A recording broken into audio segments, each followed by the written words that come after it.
Hello, नमस्ते प्यारे बच्चों, कैसे हैं आप सभी लोग। मैं जिज्ञासा बहुत बहुत स्वागत करती हूं आप सभी का आशीष सिंह लेक्चर्स के इस वीडियो में। और इस वीडियो में हम स्टार्ट करने जा रहे हैं क्लास 9th का chapter 2 is matter around us pure, या फिर क्या हमारे आसपास के पदार्थ शुद्ध है। पिछले चैप्टर में हम पढ़ चुके हैं कि पदार्थ क्या होते हैं, पदार्थ के कणों के गुणों के बारे में हम पढ़ चुके हैं, पदार्थ की अवस्थाओं के बारे में हम पढ़ चुके हैं, पदार्थ की एक अवस्था को दूसरी अवस्था में कैसे परिवर्तित किया जाए इसके बारे में भी हम पढ़ चुके हैं। काफी सारी चीजें हमने फर्स्ट चैप्टर में पढ़ ली थी। इस चैप्टर में हम कंटिन्यू करने जा रहे हैं, उन पदार्थों के बारे में और थोड़ा सा हम जानेंगे और देखेंगे कि जो हमारे आसपास में हमें पदार्थ मिलते हैं क्या वे शुद्ध है या फिर अशुद्ध है। बहुत ज्यादा मजा आने वाला है इस चैप्टर के अंदर, क्योंकि काफी ज्यादा जनरल चैप्टर है। आसपास की चीजों को हम देखेंगे, उनके बारे में सोचेंगे, फिर उनके बारे में निष्कर्ष निकालेंगे, उनके बारे में हम कंक्लूजन निकालेंगे। तो आइए स्टार्ट करते हैं हमारा ये वीडियो लेक्चर। सबसे पहले तो हम पदार्थ के बारे में डिस्कस कर लेते हैं कि पदार्थ के बारे में हम एक्चुअली पढ़ क्या चुके हैं। तो हमने पदार्थ के बारे में पढ़ा है कि हर वह वस्तु जो स्थान घेरती है और जिसका कुछ ना कुछ द्रव्यमान है वे पदार्थ कहलाती है। ऐसा हमने फर्स्ट चैप्टर में पढ़ लिया है कि हर वह वस्तु जो स्थान घेरेगी और जिसका कुछ ना कुछ द्रव्यमान होगा वह पदार्थ कहलाएगी। अब यहाँ पर इस चैप्टर में हम क्या करने जा रहे हैं, इस चैप्टर में हम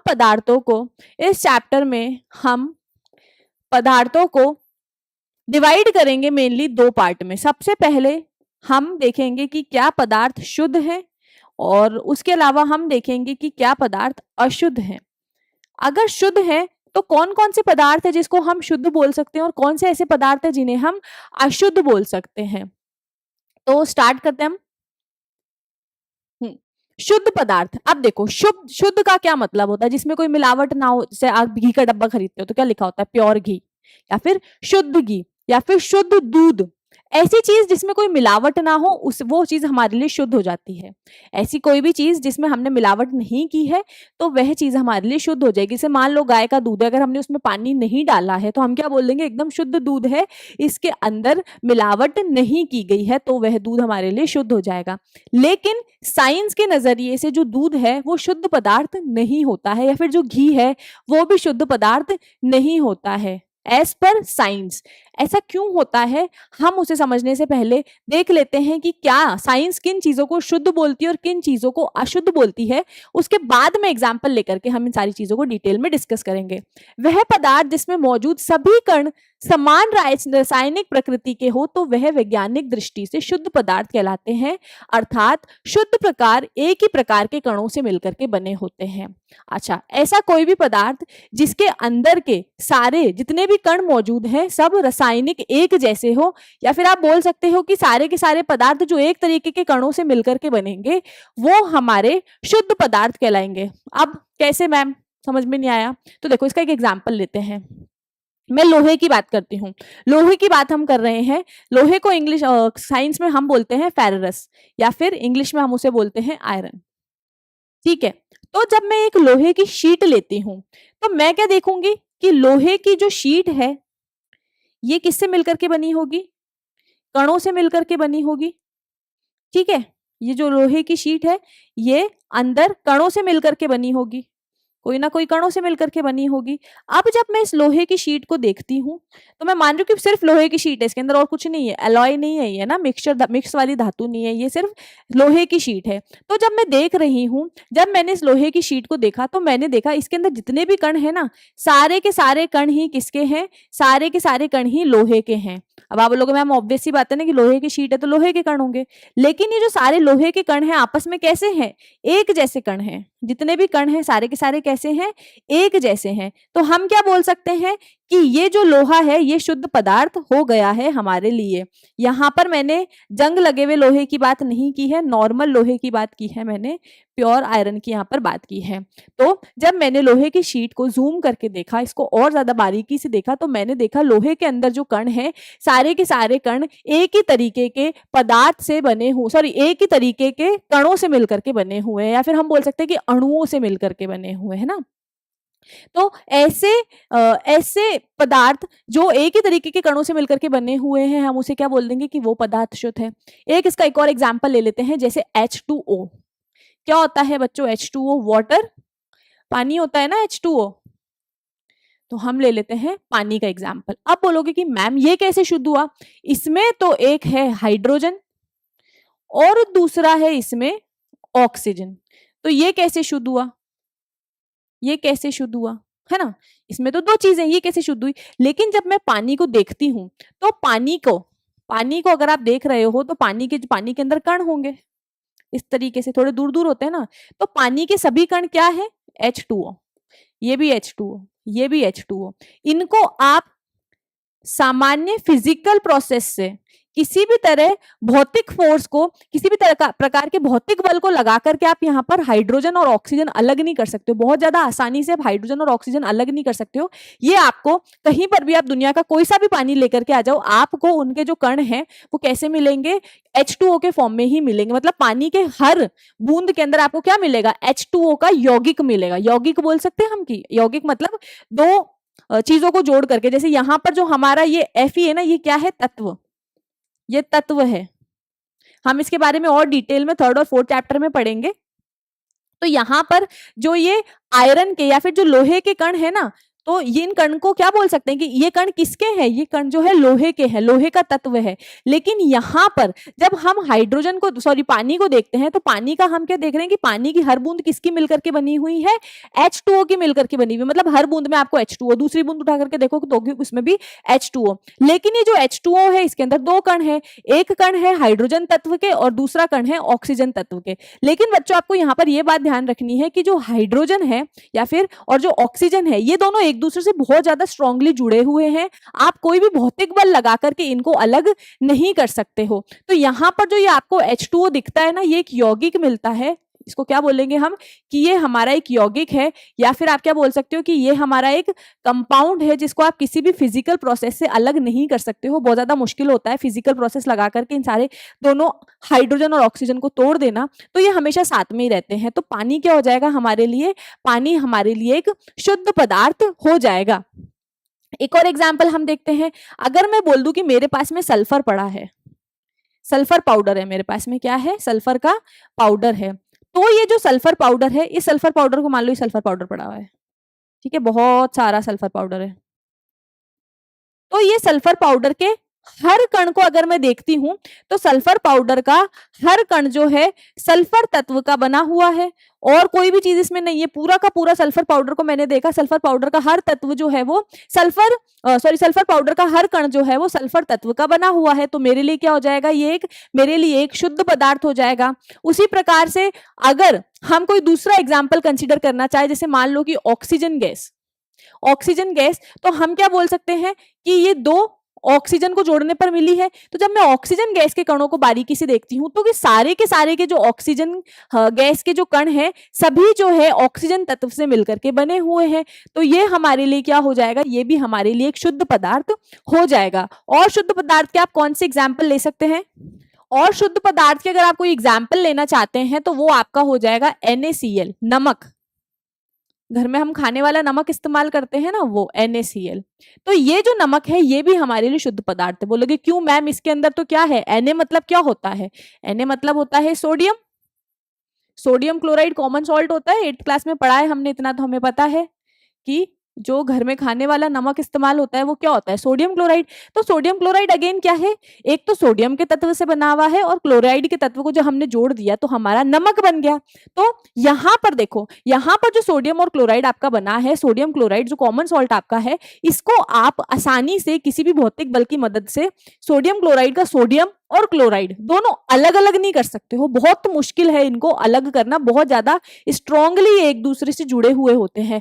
कैसे जुड़े होते हैं? बॉन्ड बना करके जुड़े होते हैं। अब ये बॉन्ड मतलब बंध बना करके, एक दूसरे से बंध बना करके सोडियम और क्लोराइड जुड़ जाते हैं, जिसकी वजह से इनको दूर करना बहुत मुश्किल होता है। लेकिन जब मैं पूरे नमक को देखती हूँ ना तो मुझे हर नमक के एक कण में क्या दिखता है? Sodium chloride. मतलब ये आपका नमक पड़ा है तो अगर नमक के इस कण को देखूंगे ना तो मुझे मिलेगा सोडियम क्लोराइड।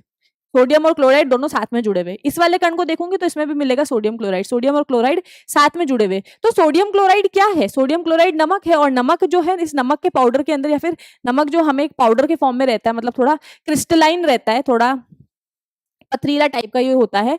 तो इसके अंदर क्या देखते हैं हम, हमें यौगिक मिलते हैं और वो यौगिक किसके होते हैं, सोडियम क्लोराइड के जितने भी कण हैं वो आपको सोडियम क्लोराइड यौगिक के रूप में मिलते हैं। तो क्या यहाँ से हम कह सकते हैं कि ऐसे पदार्थ, क्योंकि सारे के सारे NaCl है तो सबके रासायनिक गुणधर्म भी सेम होंगे, तो ऐसे पदार्थ जो एक तरीके के कणों से मिलकर के बने होते हैं और उन कणों की रासायनिक उन कणों की जो रासायनिक प्रकृति है एक समान होगी, तो वो हमारे लिए क्या हो जाएंगे, वो हमारे लिए एज पर साइंस, वैज्ञानिक दृष्टि से प्योर सब्सटेंस या फिर शुद्ध पदार्थ हो जाएंगे। अब जो ये हमारे शुद्ध पदार्थ हैं, हमने इन्हें दो भागों में विभाजित कर दिया है। पहले शुद्ध पदार्थ क्या होते हैं, पहले शुद्ध पदार्थ को हम बोल सकते हैं एलिमेंट्स और दूसरे होते हैं हमारे कंपाउंड्स। ये भी मैंने आपको बताया ना कि जो वाटर है, पानी है, पानी को आप देखते हो तो पानी का हर कण जो है उसके अंदर आपको H2O का कंपाउंड मिलता है, H2O का यौगिक मिलता है। नमक के हर कण में आपको सोडियम क्लोराइड का यौगिक मिलता है या फिर क्या बोल सकते हो आप, कंपाउंड मिलता है। एलिमेंट को हम हिंदी में बोलते हैं तत्व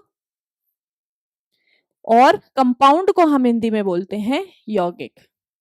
आई होप क्लियरिटी आपको मिली है कि अगर आपके पास में कोई पदार्थ है और वो पदार्थ एक तरीके की रासायनिक प्रकृति के कणों, एक ऐसे कण जिनकी रासायनिक प्रकृति एक समान है, उन कणों से मिलकर के बना हुआ है, तो वो हमारे लिए शुद्ध पदार्थ हो जाएगा। आप शुद्ध पदार्थ के अंदर कैसे कैसे कण मिलेंगे, या तो वो शुद्ध पदार्थ किसी एक तत्व का मिलकर के बना होगा या फिर वो शुद्ध पदार्थ जो है सिर्फ किसी एक प्रकार के यौगिक का मिलकर के बना हुआ होगा। आई होप क्लैरिटी आपको मिली है। यहाँ पर आगे हम नेक्स्ट कंटिन्यू करते हैं।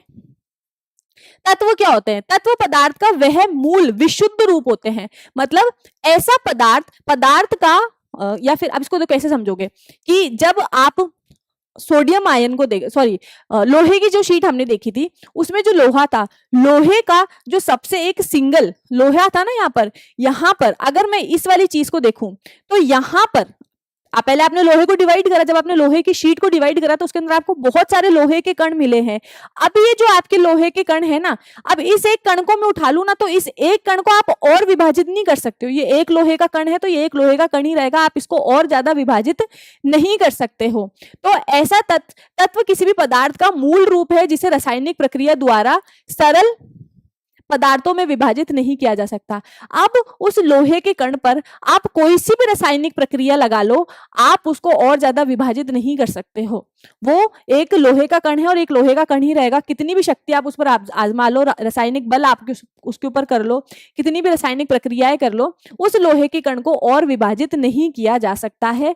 तो यह क्या होता है, या फिर तत्व को आप सिंपल भाषा में क्या बोल सकते हो कि जो तत्व है वो पदार्थ का मूल रूप है जिसे रासायनिक प्रक्रिया द्वारा और ज्यादा तोड़ा नहीं जा सकता, या फिर और ज्यादा रासायनिक रूप से रासायनिक प्रक्रिया लगा करके और ज्यादा सरल रूप में नहीं कर सकता। इससे ज्यादा सिंप्लीफाई नहीं होगा। बस आप लोहे की शीट लोगे, लोहे की शीट का और सरल रूप देखोगे तो आपको उसमें क्या मिल जाएंगे, लोहे के कण मिल जाएंगे।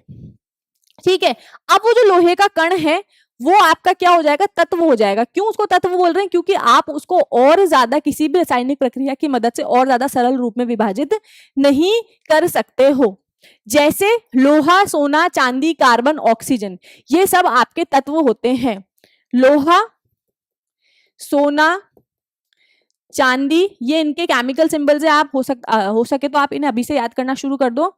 ऑक्सीजन और ये सब जो है हमारे तत्व कहलाते हैं। तो जितनी भी धातु, अधातु और उपधातुएं होती है वो सब पदार्थ की श्रेणी में आती है। धातुएं क्या होती है, मेटल्स आपके आप पढ़ के आए होंगे चैप्टर 8 के क्लास 8 के अंदर। धातुएं क्या होती है, उपधातुएं क्या होती है, उपधातुओं के बारे में मैं आपको थोड़ा सा बता देती हूँ। कुछ तत्व ऐसे होते हैं जो थोड़ी बहुत प्रॉपर्टी तो आपको धातुओं की दिखाएंगे और थोड़ी बहुत प्रॉपर्टी आपको अधातुओं की दिखाएंगे। तो ऐसे धातु या फिर ऐसे तत्व जो आपको धातु और अधातु दोनों की ही प्रॉपर्टीज दिखा रहे हैं, दोनों के ही गुण दिखा रहे हैं, तो हम क्या कह सकते हैं कि वो हमारी उपधातुएं हो जाती है। और धातुएं क्या होती है, जो आपका लोहा है, एल्यूमिनियम है, ये सब हमारी धातुओं में आती है। और कार्बन हो गया, ऑक्सीजन हो गया, क्लोरीन हो गया, ये हमारी अधातुएं हैं। इसके बारे में डिटेल में मैं ऐसा मान रही हूं कि आप 8th क्लास में पढ़ कर आए हैं। धातुओं के गुणधर्म। अब धातु क्या होती है, तो देखो यहाँ पर और ज्यादा डिटेल में हम देख लेते हैं कि धातुएं क्या बोलती है। देखो मोस्ट ऑफ धातुएं चमकीली होती है, प्लस दूसरी बात जब उनका लश्चरस लुक होता है, इंग्लिश में हम इसे लश्चरस बोलते हैं कि मेटल्स आर लश्चरस, तो यहाँ पर जो धातु है वो आपकी चमकीली होगी। दूसरी बात क्या होगा, जब आप इसको स्ट्राइक करोगे ना धातु के ऊपर, एक ऐसे अपना नाखून मारोगे या लकड़ी से मारोगे या किसी चीज से धातु को आप स्ट्राइक करोगे, उसके ऊपर मारोगे, तो आपको एक टन की आवाज सुनने को मिलती है। हाँ, ध्वनिक प्रतिध्वनिपूर्ण होते हैं, टन की आवाज आपको सुनने को मिलेगी। दूसरा क्या है, जो मेटल्स होते हैं गुड कंडक्टर ऑफ हीट और इलेक्ट्रिसिटी होते हैं, मतलब धातुएं अच्छे चालक होते हैं किसके, ताप और विद्युत के। दूसरा, धातुएं जो है आदत वर्दीय और तन्य होती है, मतलब आप धातुओं से तार बना सकते हो, उनको बीट करके, धातुओं को बीट करके आप क्या बना सकते हो, उनके पतले पतले तार बना सकते हो और उनकी शीट भी, उनकी पतली पतली चादरें भी बना सकते हो। नेक्स्ट हम देखते हैं हमारे पास में कि अधातुओं के गुणधर्म क्या है। तो अधातुएं चमकीली बिल्कुल नहीं होती, डल लगती, शाइन नहीं होती है इनमें। ताप और विद्युत के ये अच्छे चालक नहीं होते, या फिर अचालक भी हम इन्हें बोलते हैं कि जितने भी जो अधातुएं होती है वो कुचालक होती है, अच्छी कंडक्टर नहीं होती, ताप और विद्युत को वो चाल नहीं पास करती है अपने में से। अधातुएं तन्य नहीं होती, मतलब अगर आप किसी भी अधातु के ऊपर अगर आप हथौड़ा मार करके उसके तार बनाने जाओगे या फिर उसकी पतली चादर बनाने की कोशिश करोगे, तो क्या होगा, वो टूट जाएगी, ब्रिटल हो जाएगी, टूट जाएगी। जैसे पेंसिल की नोक पर आप मारते हो ना, पेंसिल की नोक पे मार के देखना, ग्रेफाइट होता है ना पेंसिल की नोक में, वो ग्रेफाइट पे अगर आप एक थोड़ा सा हथौड़ा मारोगे तो वो टूट जाएगा, तो ब्रिटल होता है वो, आप उसकी चादर नहीं बना सकते हो और आप उसका पतले पतले तार भी नहीं बना सकते हो। ये ध्वनिक भी नहीं होती, मतलब जब आप इनके ऊपर मारोगे तो आपको टन की आवाज भी नहीं आएगी। लकड़ी पर मार के देखना, इतनी ज्यादा टन की आवाज आपको सुनने को नहीं मिलती है। अभी जो हमने बात करी है अधातुओं की, तो हमने देखा है कि जितनी भी अधातुएं होती है वो कुचालक होती है, ताप और विद्युत की। लेकिन मैंने अभी आपको ग्रेफाइट का एग्जाम्पल दिया था जो आपको पेंसिल की नोक में देखने को मिलता है। ये जो ग्रेफाइट है, ये ग्रेफाइट चालक होता है, ये इकलौता एक ऐसा धातु है, अधातु है जो सुचालक होता है, किसका, विद्युत का। इससे बिजली पास हो जाती है। बाकी जो जितने भी आपके अधातु हैं सब कुचालक होते हैं, लेकिन ये एक ऐसा इकलौता अधातु है जो विद्युत की चालकता के लिए जाना जाता है, इलेक्ट्रिसिटी पास हो जाती है इससे। नेक्स्ट हम देखते हैं हमारा उपधातुओं क्या होती है। कुछ तत्व धातुओं और अधातुओं के बीच या दोनों के गुणधर्म प्रदर्शित करती है। कुछ तत्व ऐसे होते हैं जिसमें कुछ गुणधर्म तो धातुओं वाले होंगे और कुछ गुणधर्म अधातुओं वाले होंगे, तो हम उन्हें उपधातु कह देते हैं। उपधातु के जो एग्जाम्पल्स है वो क्या होगा, बोरॉन, सिलिकॉन, जर्मेनियम इत्यादि। बोरॉन को हम बी से दिखाते हैं, सिलिकॉन को हम SI से दिखाते हैं और जर्मेनियम को हम GE से दिखाते हैं। तो ये इसके कुछ एग्जाम्पल्स हो गए हैं। आई होप क्लियरिटी आपको मिल गई है कि तत्व क्या होते हैं। तत्वों को हमने फिर 3 पार्ट में डिवाइड कर दिया है, वो हमने देख लिया है कि क्या है। उसके बाद में हमारे पास में हमारा नेक्स्ट टॉपिक आता है यौगिक। यौगिक क्या होता है, यौगिक ऐसे कण होते हैं जो 2 या 2 से अधिक तत्वों से मिलकर के बने हुए होते हैं। 2 या 2 से अधिक तत्वों के मेल से एक निश्चित अनुपात में क्या है यौगिक। यौगिक का अगर हम शॉर्ट में समझना चाहे तो क्या है, यौगिक जो है 2 या 2 से अधिक तत्वों से बने हुए हैं, 2 या 2 से अधिक तत्वों से मिलकर के आपके यौगिक बने हुए हैं। लेकिन ऐसा नहीं है कि आप हाइड्रोजन को जोड़ दिया और ऑक्सीजन को जोड़ दिया और आपका यौगिक बन गया, ऐसा नहीं होता है। जब एक यौगिक बनता है तो उसके अंदर जो 2 तत्व जुड़े हुए होंगे वो एक निश्चित अनुपात में जुड़े हुए होंगे। जैसे हम H2O को देखें तो यहाँ पर हम क्या देख रहे हैं कि हाइड्रोजन के कितने तत्व हैं, हाइड्रोजन जो तत्व है उसके कितने अणु हैं, हम क्या बोल सकते हैं कि 2 अणु हैं और 1 ऑक्सीजन है। तो आप दुनिया का कोई सा भी पानी उठा करके ले आओ, उसके अंदर हमेशा जब आप पानी को देखोगे तो पानी के अंदर आपको किसके कण मिलेंगे, H2O के कण मिलेंगे। और वो जो H2O है आपस में कैसे जुड़ा हुआ होगा, हमेशा आपको 2 हाइड्रोजन के साथ में 1 ऑक्सीजन ही मिलेगा। तो हम यौगिकों के लिए क्या बोल सकते हैं, यौगिक वो पदार्थ होते हैं जिसके अंदर 2 या 2 से अधिक तत्वों से मिलकर के बने हुए होते हैं और उसमें वो तत्व एक निश्चित अनुपात में जुड़े हुए होते हैं और आप रासायनिक प्रक्रिया द्वारा और निश्चित अनुपात में रासायनिक प्रक्रिया द्वारा बनने पदार्थ को हम यौगिक कहते हैं। अब यौगिक के जो उदाहरण है वो क्या हो जाएंगे, जल, नमक, चीनी, अल्कोहल, ये सब हमारे क्या हो जाएंगे, यौगिक हो जाएंगे या फिर कंपाउंड्स हो जाएंगे। कार्बन डाइऑक्साइड भी हमारा एक यौगिक ही होता है। अब जब आप कार्बन डाइऑक्साइड को देख रहे हो तो क्या देख रहे हो कि आपके पास में एक कार्बन है और 2 ऑक्सीजन है, तो हम क्या बोल सकते हैं कि ये एक यौगिक है। डिफरेंस मैं आपको कुछ चीजों का यहाँ पर बताऊंगी तो वहां पर काम आएगा। यौगिक की जो प्रॉपर्टीज मैं आपको बताई है कि आप यौगिक को एक मिक्सचर से कैसे अलग, ऐसे पूछ लेंगे कि कंपाउंड्स और मिक्सचर में यौगिक और अशुद्ध पदार्थ में क्या अंतर है। भाई ये भी तो मिक्सचर है, लेकिन ये किसका मिक्सचर है, ये मिक्सचर नहीं है। हम ऐसे बोल सकते हैं कि ये भी तो, इसके अंदर भी तो 2 या 2 से ज्यादा पदार्थ जुड़े हुए हैं, इसमें 2 या 2 से अधिक तत्व जुड़े हुए हैं और ये जो तत्व है ये एक निश्चित अनुपात में जुड़े हुए हैं। जबकि जब हम अशुद्ध पदार्थों के बारे में पढ़ेंगे तो उसके अंदर भी 2 या 2 से ज्यादा पदार्थ मिले हुए होते हैं, लेकिन वहां पर वो एक निश्चित अनुपात में नहीं मिलते हैं। यहाँ पर जो यौगिक बने हैं ये किस में जुड़े हुए हैं, निश्चित अनुपात में जुड़े हुए हैं। किसी भी रासायनिक प्रक्रिया द्वारा कोई केमिकल रिएक्शन करके इनको साथ में जोड़ा गया है, और कैसे जोड़ा गया है, एक निश्चित अनुपात में ही जोड़ा गया है। अगर आप चाहो इनको आप अनिश्चित अनुपात में कभी नहीं देखोगे। अगर आप नमक का यौगिक देखोगे ना तो उसमें आपको हमेशा हमेशा एक सोडियम के साथ में एक क्लोराइड ही मिलेगा, एक सोडियम के कण के साथ में एक क्लोरीन का कण आपको हमेशा ही यहां पर देखने को मिलेगा। नेक्स्ट हम देखते हैं कि यौगिक का नाम मिलकर बने हुए तत्वों का नाम। थोड़ा डिटेल में हम सारी चीजों को समझ लेते हैं कि यहाँ पर जब हम जल देख रहे हैं तो जल हमारा एक यौगिक है। तो जल में हम क्या देखते हैं कि 2 भाग हाइड्रोजन और 1 भाग ऑक्सीजन। मतलब जब आप जल को देख रहे हो तो आपको उसमें 2 हाइड्रोजन दिखते हैं और 1 ऑक्सीजन दिखता है, निश्चित अनुपात में जुड़ गया है।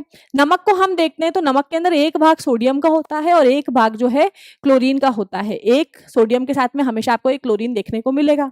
दूसरा है क्या है, कार्बन डाइऑक्साइड। कार्बन डाइऑक्साइड होता है CO2। तो जब आप कार्बन डाइऑक्साइड को देखते हो तो कार्बन डाइऑक्साइड में आपको हमेशा एक कार्बन के साथ में, तो जब आप कार्बन डाइऑक्साइड को देखते हो तो कार्बन डाइऑक्साइड के साथ में हमेशा क्या होगा कि एक कार्बन के साथ में 2 ऑक्सीजन जुड़े हुए आपको मिलेंगे। हमेशा कोई सा भी कार्बन डाइऑक्साइड आप देख लो, कोई सी भी रिएक्शन के अंदर आप कार्बन डाइऑक्साइड प्रोड्यूस करवा लो, वहां पर आपको हमेशा एक कार्बन के साथ में 2 ऑक्सीजन देखने को मिलेंगे। तो यहां पर हमें एक नोट करने वाली बात क्या है कि जितने भी यौगिक यहां पर बने हैं सारे एक निश्चित अनुपात में जुड़ करके ही बने हैं। ऐसा नहीं है कि 3 हाइड्रोजन के साथ में मैंने आपको एक ऑक्सीजन जोड़ दिया तो वो पानी हो जाएगा, नहीं, फिर वो पानी नहीं होगा, वो कुछ और हो जाएगा फिर। या फिर 2 कार्बन के साथ में 2 ऑक्सीजन जोड़ दूं तो वो कार्बन डाइऑक्साइड नहीं कहलाएगी, फिर वो कुछ और कहलाएगी। तो यहाँ पर जितने भी यौगिक मिलते हैं वो 2 तत्वों के जुड़ने से मिलते हैं किसी रासायनिक प्रक्रिया द्वारा, और दोनों आपस में निश्चित अनुपात में ही बनते हैं। इन पदार्थों को बिना रासायनिक प्रक्रिया के अलग नहीं किया जा सकता। अब अगर आप चाहते हो कि सोडियम क्लोराइड जो आपके पास में यौगिक है और सोडियम क्लोराइड का सोडियम अलग करना है और क्लोराइड अलग करना है, तो किसी फिजिकल प्रोसेस से तो आप ये नहीं करवा सकते हो, लेकिन आपको कोई रासायनिक प्रक्रिया करनी पड़ेगी। अगर कोई रासायनिक प्रक्रिया आप करते हो तो सोडियम क्लोराइड का सोडियम अलग कर पाओगे और सोडियम क्लोराइड का क्लोरीन को अलग कर पाओगे। इनमें उपस्थित सभी संघटक बने यौगिक से पूरी तरह भिन्न है। अब देखो यहाँ पर जब आप सोडियम क्लोराइड देख रहे हो तो हम क्या देख रहे हैं कि सोडियम क्लोराइड एक तो सोडियम से बना है, नमक जो है एक तो आपका सोडियम से बना है और दूसरा किससे बना है, दूसरा आपका बना है ये क्लोराइड से। तो यहाँ पर जब मैं सोडियम को देखती हूं तो ये क्या है, ये एक धातु होता है, ठीक है, और जो क्लोरीन है आपका वो एक अधातु होता है, ठीक है। इन दोनों के जो गुणधर्म है वो बिल्कुल अलग अलग होते हैं, और जब सोडियम क्लोराइड एक दूसरे से जुड़ जाते हैं, सोडियम और क्लोराइड जब एक दूसरे से जुड़ जाते हैं तो ये नमक बन जाते हैं और बिल्कुल ही अलग तरीके से ये बर्ताव करने लगते हैं, इनके सारे गुणधर्म बदल जाते हैं। ऐसे ही आप एक चीज देखोगे, अगर हाइड्रोजन और ऑक्सीजन दोनों के मिलने से क्या बनता है, पानी बनता है। तो यहाँ पर आपका जो ये हाइड्रोजन है और आपका जो ये ऑक्सीजन है, देखो हाइड्रोजन खुद क्या करता है, हाइड्रोजन खुद जलता है, ठीक है। ऑक्सीजन क्या करता है, ऑक्सीजन जलाने में मदद करता है, लेकिन H2O क्या करता है, आग को बुझाने में मदद करता है, आग को बुझाने में मदद करता है। तो यहां पर हम क्या देख रहे हैं कि हाइड्रोजन का खुद का काम क्या है, जलना। सूरज को देखते हो ना, उसके अंदर हाइड्रोजन और हीलियम का ही तो मिलकर के बना हुआ होता है, तो बहुत सारी केमिकल रिएक्शन होती है, न्यूक्लियर रिएक्शंस होती है सूर्य के अंदर, जिस वजह से वहां पर हाइड्रोजन जलता रहता है और ऑक्सीजन जो है वो जलाने में मदद करता है। कंबशन के अंदर हम पढ़ के आए ना, अगर आपको आग बुझानी है तो आप क्या कर दो, ऑक्सीजन की सप्लाई कट ऑफ कर दो। ऑक्सीजन, जैसे कोई इंसान जल जाता है तो आप उसके ऊपर मोटी कंबल लपेट देते हो, क्यों? ताकि ऑक्सीजन के संपर्क में वो ना रहे और आग बुझ जाए। तो इसका क्या मतलब है कि ऑक्सीजन जलने में मदद करता है, लेकिन जब हाइड्रोजन और ऑक्सीजन दोनों जुड़ जाते हैं तो वो क्या करता है, बुझा देता है आग को। तो यहां पर जो यौगिक बनता है वो अपने संघटकों से बिल्कुल अलग ही प्रॉपर्टीज, बिल्कुल अलग ही गुणधर्म शो करता है। आई होप मजा आ रहा होगा आप लोगों को। क्या हमारे आसपास के पदार्थ शुद्ध रहते हैं, उसके अंदर हमारा नेक्स्ट टॉपिक जो है वो मिश्रण के बारे में है। तो अभी तक हमने देख लिया है कि शुद्ध पदार्थ क्या होते हैं। अब शुद्ध पदार्थ हमने क्या देखा है कि हमारे पास में जो पदार्थ है उसको हमने उसकी एक भाग हमने देखा है जिसको हम बोल रहे हैं शुद्ध पदार्थ, ठीक है। और दूसरा जो है हमारे पास में, हम उनको बोल सकते हैं मिश्रण या फिर मिक्सचर्स। तो मतलब पदार्थ की हमने मेनली दो कैटेगरी देख ली, दो में से हमने एक के बारे में अच्छे से पढ़ लिया है कि पदार्थों को हमने दो भाग में विभाजित किया है, पहला तो शुद्ध है और दूसरा है मिश्रण। आप मिश्रण को अशुद्ध भी बोल सकते हो आप चाहो तो याद करने के लिए। तो शुद्ध के अंदर कौन कौन सी दो चीजें पड़ी कि शुद्ध पदार्थ भी जो होते हैं दो प्रकार के होते हैं, या तो वो सिर्फ एक तरीके के तत्व के से मिल करके बने होंगे या फिर सिर्फ एक तरीके के यौगिक से मिलकर के वो बने हुए होंगे। अब ऐसे पदार्थ जो एक या एक से अधिक यौगिक से मिलकर बने होते हैं मिश्रण कहलाते हैं। अब ऐसी चीजें आप देखो जिसके अंदर, देखो हमने क्या देखा है, तत्व को देखा है, ठीक है। तत्व, अगर कोई चीज तत्व से मिलकर के बनी हुई है, एक सिंगल प्रकार के तत्व से मिलकर के बनी हुई है, तब तो वो शुद्ध है। अगर आपकी कोई चीज है जो दो या दो से अधिक तत्वों से मिलकर के बनी हुई है, दो या दो से अधिक तत्वों से मिलकर के बनी हुई है, लेकिन ये जो तत्व है किसमें होने चाहिए, निश्चित अनुपात में होने चाहिए, तब तो आप क्या बोल दोगे कि ये दोनों क्या हो जाएंगे, हमारे पास में शुद्ध पदार्थ हो जाएंगे। लेकिन अब जो हम मिश्रण पढ़ रहे हैं उसके अंदर हम क्या देख रहे हैं कि मिश्रण एक ऐसा पदार्थ होता है जो एक से अधिक तत्वों से या फिर एक से अधिक यौगिकों से मिलकर के बना हुआ था। अब आपको यहाँ कंफ्यूजन आएगा कि मैम हमने तो पढ़ा है कि जब दो या दो से अधिक तत्व जुड़ते हैं तब तो यौगिक बनता है, लेकिन यहाँ पर एक कंडीशन क्या है बेटा कि यहाँ पर ये जो तत्व हैं दोनों एक दूसरे से एक निश्चित अनुपात में जुड़े हुए होने चाहिए किसी ना किसी रासायनिक प्रक्रिया के द्वारा। अब देखो मेरे पास में बहुत सारी ऐसी चीजें होंगी, ऐसे बहुत सारे मैं आपको आगे ऐसे एग्जाम्पल समझाऊंगी जिसमें आपके उसमें दो अलग अलग तत्व होंगे लेकिन दोनों एक दूसरे से रासायनिकली बंध बना करके नहीं जुड़े हुए होंगे। भले मैं आपको ऐसे बहुत सारे एग्जाम्पल बताऊंगी, कंपेयर भी करेंगे हम चीजों को डिटेल में समझने के लिए, लेकिन अभी यहां पर हम क्या देख रहे हैं कि जो मिश्रण है उसके अंदर एक से अधिक तत्व भी हो सकते हैं और एक से अधिक या फिर वो एक से अधिक यौगिक से मिलकर के भी बने हुए हो सकते हैं, तो वो क्या कहलाएंगे, मिश्रण कहलाएंगे। अभी के लिए आपको इतना याद रखना है कि जो यौगिक बनते हैं वो एक से अधिक तत्वों से तो मिलकर बनते हैं, लेकिन यौगिक के अंदर जो आपके तत्व है वो एक दूसरे से बंधों के द्वारा जुड़े हुए होते हैं, निश्चित अनुपात में जुड़े हुए होते हैं। ये चीज आप माइंड में रख करके चलना, तो आपको आगे सारी चीजें और ज्यादा अच्छे से समझ में आएंगी। तो यौगिक से मिलकर बने होते हैं, मिश्रण कहलाते हैं। अब मिश्रण के एग्जाम्पल कैसे हो जाएंगे, जल में चीनी, रक्त। जल में चीनी को क्या मतलब है, जल मतलब आपके पास में एक तो जल है, जल क्या होता है H2O, और चीनी, जब जल एक अलग यौगिक है चीनी एक अलग यौगिक है, जब आपने दो यौगिकों को मिला दिया तो वो आपका क्या बन जाएगा, मिश्रण बन जाएगा। रक्त, रक्त को आप देखते हो तो रक्त में आपको बहुत सारी चीजें मिलेगी। रक्त में आपको मिलेंगे red blood cells, white blood cells, लाल रक्त कणिकाएं, सफेद रक्त कणिकाएं, प्लेटलेट्स मिलेगी आपको, प्लाज्मा मिलेगा, और बहुत सारे डिजोल्व्ड सॉल्ट्स आपको ब्लड में मिलेंगे। बहुत सारे अलग अलग तरीके के नमक जो हमारी बॉडी प्रोड्यूस करती है अच्छे से फंक्शन करने के लिए, तो वो सारी चीजें आपको रक्त में देखने को मिलेगी। वायु क्या है, बहुत सारी गैसों का मिश्रण है। बालू नमक का मिश्रण आदि, सॉल्ट मतलब बालू मतलब रेत, एक तरीके की रेत आती है, तो रेत और नमक को आप मिक्स कर लो तो वो भी क्या हो जाएगा, आपका मिश्रण की कैटेगरी में ही आएगा। आई होप थोड़ा थोड़ा आपको कनेक्टिविटी आप फील कर पा रहे हो यहाँ पर। आ गया ना डिफरेंस कि यौगिक और मिश्रण में क्या डिफरेंस होता है, हम यहाँ पर देखेंगे। अब यहाँ पर जो हम अगला पढ़ने जा रहे हैं वो ये कि मिश्रण और यौगिक में अंतर क्या है, ये इंपॉर्टेंट है, ये चीज आपको ध्यान रखनी है।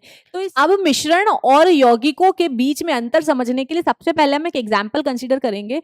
हमने ये देख लिया है कि मिश्रण क्या होता है, अब हम देखेंगे कि जो मिश्रण और यौगिक है इनमें अंतर क्या होता है, क्योंकि मेन क्वेश्चन जो बच्चे अटकते हैं या फिर बच्चों के दिमाग में जहां पर कंफ्यूजन रह जाता है वो इसी चीज में रहता है कि फिर मिश्रण और यौगिक में मतलब ज्यादा आप इसको कैसे डिफ्रेंशिएट कर सकते हो। एक पॉइंट तो आपको पता है कि हाँ भाई यौगिक के अंदर जो तत्व हैं वो समान अनुपात मतलब किसी ना किसी निश्चित अनुपात में जुड़े हुए होते हैं, जिसके हमने देखा था कि 2 भाग हाइड्रोजन और 1 भाग ऑक्सीजन का जुड़ा हुआ होता है पानी के अंदर। और मिश्रण में ऐसा कुछ नहीं होता, मिश्रण में आप कितना भी हाइड्रोजन और ऑक्सीजन को लेकर के मिक्स कर सकते हो। एग्जाम्पल ले रही हूँ क्योंकि ऑक्सीजन गैस है तो आसानी से मिक्स नहीं होती है। हम बस ये देख रहे हैं कि जो मिश्रण होते हैं उसके अंदर निश्चित अनुपात नहीं होता है। लेकिन इस चीज़ को और ज़्यादा अच्छे से समझने के लिए हम यहाँ पर एक एग्जाम्पल देख रहे हैं जिसमें हमने लोहे और सल्फर का मिश्रण लिया है, दूसरी तरफ हमने लोहे और सल्फर का एक यौगिक लिया है जिसे हम फेरस सल्फाइड बोलते हैं। तो उन दोनों की तुलना हम करेंगे कि इनमें अंतर क्या है। तो देखो हमारे पास में लोहे का और सल्फर का क्या है, मिश्रण है। इस मिश्रण को कटोरे में डाला है, ठीक है। अब यहां पर ये ब्लू पार्टिकल्स तो मैं सल्फर के बना रही हूं, ठीक है, और यहां पर जो येलो पार्टिकल्स है मैं लोहे के बना रही हूं। तो येलो पार्टिकल्स लोहे के हैं और जो ब्लू पार्टिकल्स हैं वो हमारे सल्फर के हैं। तो जब इस कटोरे के अंदर मैंने आयरन और सल्फर का मिश्रण डाला है तो इस मिश्रण को के पास में जब मैं चुंबक लेकर के आती हूँ, एक मैग्नेट लेकर के आती हूँ, तो इसके अंदर जो लोहे के कण हैं वो आकर के मैग्नेट के चिपक जाएंगे और इस तरीके से हम कह सकते हैं कि हमने लोहे को सल्फर से अलग कर दिया चुंबक की सहायता से। उसी प्रकार जब इस मिश्रण को मैं कार्बन डाइसल्फाइड के अंदर, कार्बन डाइसल्फाइड जो है एक ऑर्गेनिक सॉल्यूशन है, ऑर्गेनिक सॉल्यूशन और इनऑर्गेनिक सॉल्यूशंस क्या होते हैं वो अभी आपको थोड़ा समझ में नहीं आएगा क्योंकि ये कॉन्सेप्ट अभी तक आपको पढ़ाया ही नहीं गया है। तो आप मान लो आप अगर इसको ऑर्गेनिक टर्म को छोड़ते हो, आप ही सोचो कि जो आपके पास में लोहे और सल्फर का सॉल्यूशन है, इस लोहे और सल्फर के मिश्रण को, सॉल्यूशन नहीं है सॉरी, जो मिश्रण है लोहे और सल्फर का जो आपके पास में मिश्रण है, दोनों का जो आपने पाउडर मिक्स कर रखा है, जिस तरीके से नमक और मिट्टी को मिलाते हैं ना तो जो मिश्रण बनता है, उसी प्रकार से हमने लोहे और सल्फर को मिक्स कर करके उसका मिश्रण बना लिया। तो इस मिश्रण को जब हम इस सॉल्यूशन में डालते हैं, कार्बन डाइसल्फाइड के सॉल्यूशन में डालते हैं, तो हम देखते हैं कि यहाँ पर जो आपका सल्फर था वो क्या कर जाता है, सल्फर इसमें घुल जाता है, सल्फर घुल जाता है इसमें, ठीक है। एक बात ये हो गई कि सल्फर इसमें घुल जाता है और पीछे आयरन ऐसे ही रह जाता है, ठीक है। उसके बाद में ये जो आपका नया मिश्रण होता है ना, जिसके अंदर आपका कार्बन डाइसल्फाइड और सल्फर घुला हुआ है, सल्फर तो इसके अंदर घुल गया। अब मैं क्या करती हूँ, इस सल्फर को अलग करने के लिए, इस मिश्रण में से सल्फर को निकालने के लिए जब मैं इस मिश्रण को गर्म करती हूँ तो कार्बन डाइसल्फाइड तो वाष्पीकृत होकर के उड़ जाता है और पीछे सल्फर मुझे वापस मिल जाता है। तो हम क्या देख रहे हैं कि हम फिजिकल प्रोसेस से, भौतिक प्रक्रियाओं की मदद से मिश्रण के जो कॉन्स्टिट्यूएंट पार्टिकल्स होते हैं, जिन दो चीज़ों से मिलकर के मिश्रण बना होता है, उन दोनों चीज़ों को हम भौतिक प्रक्रिया द्वारा अलग कर सकते हैं। उसी समय जब मैं इस यौगिक के पास में, इस लोहे और सल्फाइड के या फिर फेरस सल्फाइड यौगिक के पास में लोहे को लेकर के आती हूँ, जब इसके पास में मैं चुंबक को लेकर के आती हूँ, लोहा तो ये खुद है ना, तो यहाँ पर मैं क्या करूँगी, चुंबक लेकर के आऊँगी, तो यहाँ पर ये आकर्षित नहीं होगा, ये आकर्षित नहीं होगा, ठीक है। एक चीज़ तो ये। दूसरी तरफ जब मैं इसी यौगिक को कार्बन डाइसल्फाइड के अंदर घोलने की कोशिश करूंगी तो ये उसके अंदर नहीं घुलेगा। तो यहाँ पर हम क्या देख रहे हैं कि यौगिकों को हम फिजिकल प्रोसेसेस की मदद से, भौतिक प्रक्रियाओं की मदद से हम यौगिकों को अलग नहीं कर सकते हैं, जबकि जो हमारे पास में मिश्रण होते हैं इसको हम भौतिक प्रक्रियाओं की मदद से अलग अलग कर सकते हैं। इतना आई होप आपको समझ में आया होगा। दूसरी बात, जब ये जो मिश्रण है इसको मैंने सल्फ्यूरिक एसिड में घोला, जब इस मिश्रण को मैंने सल्फ्यूरिक एसिड में डाल दिया, मतलब मेरे पास में एक कंटेनर था, ये टेस्ट ट्यूब थी, इसके अंदर H2SO4 था, इस H2SO4 के अंदर मैंने यहाँ पर ये मिश्रण डाल दिया। किसका मिश्रण डाल दिया है? सल्फर और आयरन का जब मैंने इसमें मिश्रण डाला है तो यहाँ पर जो आपका आयरन है वो इसके साथ में प्रक्रिया कर लेता है। यहाँ पर जो आपका आयरन है, मैंने क्या करा है, ये आपके जो सल्फर और आयरन का मिश्रण था इसको मैंने सल्फ्यूरिक एसिड के अंदर घोला। तो यहाँ पर जो ये आयरन होता है ना, ये क्या करता है, ये इसके साथ में रिएक्शन कर लेता है। ये आयरन क्या करेगा, इसके साथ में रिएक्शन कर लेगा और रिएक्शन करके क्या बना लेगा, फेररस सल्फेट बना लेगा। ठीक है, फेररस सल्फेट बना लेता है और सल्फर इसके साथ में रिएक्ट नहीं करता है। जबकि मैंने देखा था कि जब मैंने सल्फर को कार्बन डाइसल्फाइड में घुला था तो सल्फर उसमें घुल गई थी। मतलब सल्फर ने अपनी प्रॉपर्टी दिखाते हुए, खुद की प्रॉपर्टी दिखाते हुए वो कार्बन डाइसल्फाइड में घुल गया और आयरन ने बोला मैं कम हूं क्या, मैं भी अपनी प्रॉपर्टी दिखाऊंगा। और जाकर के किसके साथ में, उसने बोला कि मैं भी रिएक्शन कर सकता हूं, मैं भी, मेरे पास भी पावर है। तो अपनी पावर दिखाने के लिए उसने क्या करा, उसने अपने आप को H2SO4 के साथ में रिएक्ट करके दिखाया। बोला कि देखो मैंने भी रिएक्शन कर ली है और यहाँ पर आपकी हाइड्रोजन गैस जो है वो बाहर निकल जाती है। एक्चुअली क्या होता है, रिएक्शन के मामले में जो लोहा होता है वो हाइड्रोजन से स्ट्रांग होता है। तो जब रिएक्शन होती है तो आपका लोहा क्या करता है, हाइड्रोजन को धक्का मार करके साइड कर देता है और खुद जाकर के सल्फेट के साथ में चिपक जाता है, SO4 के साथ में चिपक जाता है। तो आपका यहाँ पर FeSO4 बन जाता है। अब बेचारा हाइड्रोजन अलग रह जाता है तो गैस बन करके वो बाहर निकल जाएगा। तो यहाँ पर हम क्या देख रहे हैं कि जो मिश्रण के पदार्थ हैं, जो आपका मिश्रण जिस भी चीजों से बना हुआ है उसके अंदर वो दोनों ही अलग अलग कण अपनी अपनी प्रॉपर्टीज दिखा रहे हैं। सल्फर कह रहा है मैं अपनी प्रॉपर्टी दिखाता हूं, आयरन कहता है मैं अपनी प्रॉपर्टी दिखाता हूं। लेकिन यौगिकों के अंदर ऐसा कुछ नहीं होता है। जब मैंने इस पूरे यौगिक को, क्योंकि यहाँ मैंने यहाँ पर प्लस क्यों लिखा हुआ है, क्योंकि इनके पे बंद नहीं बना हुआ है, यहाँ पर बंद बना हुआ है ना, इसलिए इसको साथ में लिख रहे हैं।